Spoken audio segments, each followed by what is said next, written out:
Well, hello everybody. Met two doggies. Said hello to those two doggies, two boys. One didn't know what to think of her because of her snappiness. He was a bit scared of her. His name was Milo. And the other one, first one we came across, just thought the snappiness was play, which is what it is. She just plays rough. Don't you, girl? You want to go that way? There's a walk path from between these houses. She wants to go this way. Fair enough. It is very, very hot now. Very hot. I'm sweating. So imagine how hot she is.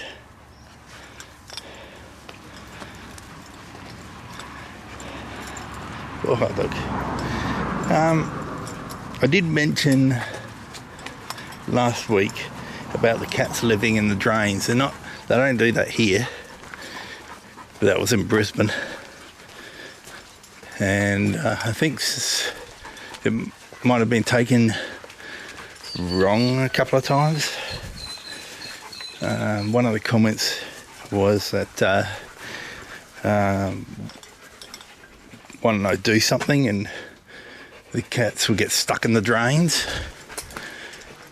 But in Brisbane, they live in the drains. That's where they live. There's thousands of cats living in the drains in that area. And the reason for it is because it's a newish development, and the drains are fairly close to the surface, because they have to get the slope. So what they've done is they made them really, really close, so the cats can hop in and out. And when you're driving at night, usually you see 3 or 4 cats running across the road, darting from drain to drain. And there's so many drains there, unlike here, which the drains are deep because they're old drains. And they've got the slope, of course, for the runoff, where they didn't have the slope in Brisbane. It was just too flat. So they had to build them very close to the surface to get any sort of slope for the drainage. Now the rule in Brisbane, and same with here, is that the council do not catch cats. They do not catch feral cats.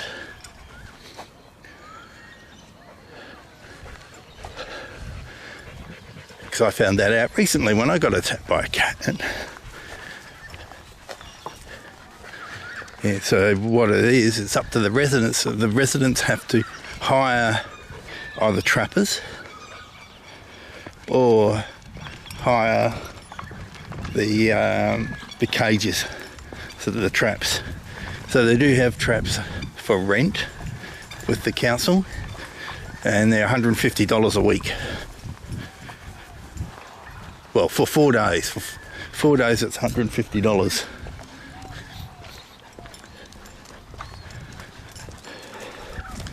So it's up to the people to trap the cats for the council. They will only come out to trap dogs, which I thought was very one-sided. I mean, that neighbour's cat that got me, I mean, he sent his owner to hospital twice because he's that vicious. And he actually leaves his claws in you, embedded in you. He's that vicious. And he's done it to me. I had 2 claws left in me when he attacked me, and his owner, she's had claws left in her too. He's just that vicious. Rips you to shreds, he will. But the council can't do anything because it's a cat. And if it was a dog, that's completely different. So I can't rescue the cats that are in the drains because they'll just run off because they are feral. And the only way to catch them is by getting a trapper out. It's the best way. If I set out traps on a council street, they'll be nicked. Somebody would nick them in 5 seconds flat. So how do you rescue the cat? If they're not used to people, they just run away from you as soon as you get anywhere close. See you later, everyone. Take care. Fantastic day. She's hot, she's tired. She wants to go home, have breakfast and flop asleep.